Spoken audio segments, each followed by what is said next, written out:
अमावस्याला भरपूर पदार्थ बनवले जातात. त्यातला एक प्रकार आपण शिकलो तो आहे भज्जी आणि वांग्याचं भरीत. आज आपण शिकणार आहोत आंबील.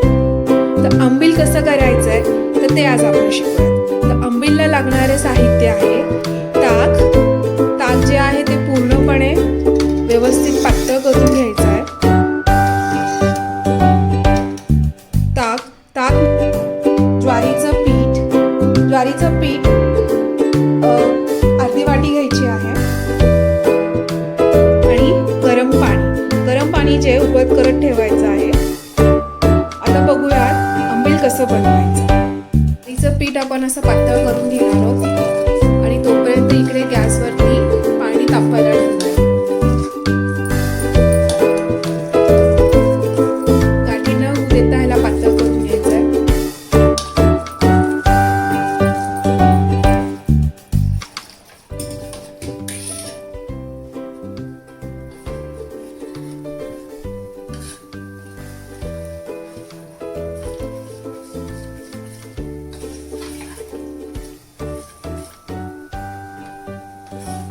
असं व्यवस्थित त्याला पातळ करून घ्यायचं.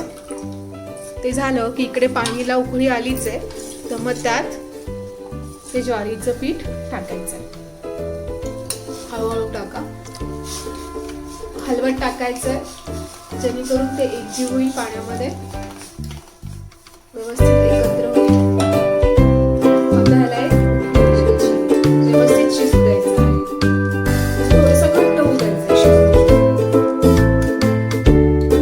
4-5 मिनिटं हे शिजवत ठेवलं तर चालेल, पण फक्त थोड्या वेळाने त्याला हलवत राहा, नाहीतर ते खाली भांड्याला चिटकेल. थोड्या वेळाने तुम्हाला हलवत राहावं लागणार आहे, जेणेकरून ते खाली चिटकणार नाही भांड्याला. खूप जास्त घट्ट नाही करायचंय, अलगद म्हणजे 2 उकळ्या येईपर्यंत तुम्ही थांबलात तरी चालेल. त्यानंतर हे थंड झाल्यावरती आपल्याला जे आपलं ताक आहे त्याच्यात मिक्स करायचं. आता हे व्यवस्थित शिजलं आहे, आपण त्याला थंड व्हायची वाट बघूया. ज्वारीचं पीठ व्यवस्थित शिजून झालं आहे आणि आता ते थंड पण झालंय. त्याच्यात आपण आता हळूहळू आपलं ताक टाकणार आहोत आपण, आणि ते हलवत ताक टाकायचंय. व्यवस्थित एकजीव करायचंय. आता गरम करायची काही गरज नाहीये, तर व्यवस्थित हळूहळू टाकून घ्यायचं. एकजीव झालं की त्यात आता अद्रक लसणाची पेस्ट टाकायची थोडी चवीनुसार.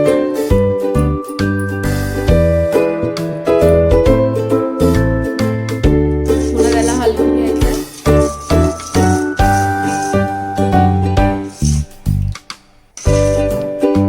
चवीपुरतं मीठ.